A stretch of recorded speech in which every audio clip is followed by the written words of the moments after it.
Hi, welcome to this little clip for the EXP 5000 on how to properly conduct a scan. We can either work this in the zigzag method or the parallel method.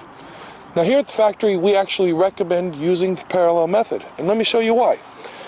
As I start and I have everything set up, I come to my machine, I have everything ready to go, I push on the OK button, and now I move forward. As I move forward, I come to the end of my line. If I'm in automatic mode, I push OK again. The antenna will stay exactly the same way, at exactly the same angle as I come back to my beginning point here, and now I move to the left.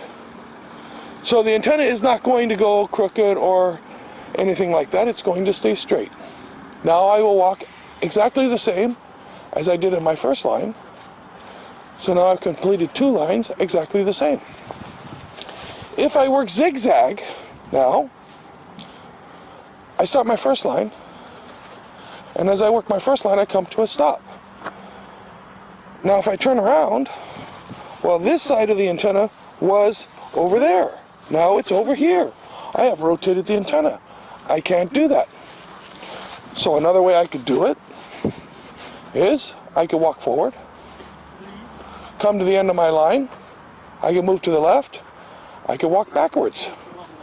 Walking backwards is not the safest way to go because you can't see behind you. So if you turn, what's going to happen is, as you're turning, you're shifting the antenna. It's a rotation error. So, one way to do it, if you had to, there's a couple of different methods I'll show you. You can set your antenna up here. So now, it is like a pendulum with it balanced on your finger. You could theoretically walk forward to the end of your first line, where you come to a stop, move to your left, and on the same pendulum basis, you could walk and return your trip back. That's one way you could do it. Another way you could do it, okay, which I really don't recommend, is following. Let's say you walk to the front, and as you got here to the end, you move to your left. You could theoretically flip the angle of the antenna over, turn around, hold the telescopic rod, and then return back. This would be a method, very cumbersome, a lot of work, not recommended. Or,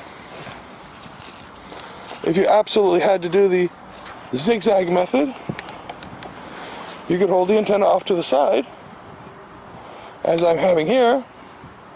You could move forward at the end of your line. Then you could theoretically turn your body, bring the antenna over, and do your next line.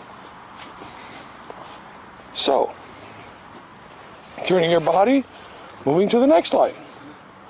That's one way of doing it. It takes a little bit more space. But if you're in a field like this, and it's a big area, then that would be a possible solution. If you have the super sensor with your EXP 5000 or your EXP 4000, use the super sensor, because the super sensor will already be vertical. But using the standard horizontal sensor or the live stream, it's best to do a it's best to do a parallel method scan. Start at the beginning, complete your first row, come back to your beginning point, move to the left, do your next row. The antenna will stay stable, it will stay in the same orientation, it will not twist or turn, and your data will be better. And when your data is better, your analysis are easier. So thank you very much, and I hope to help you again.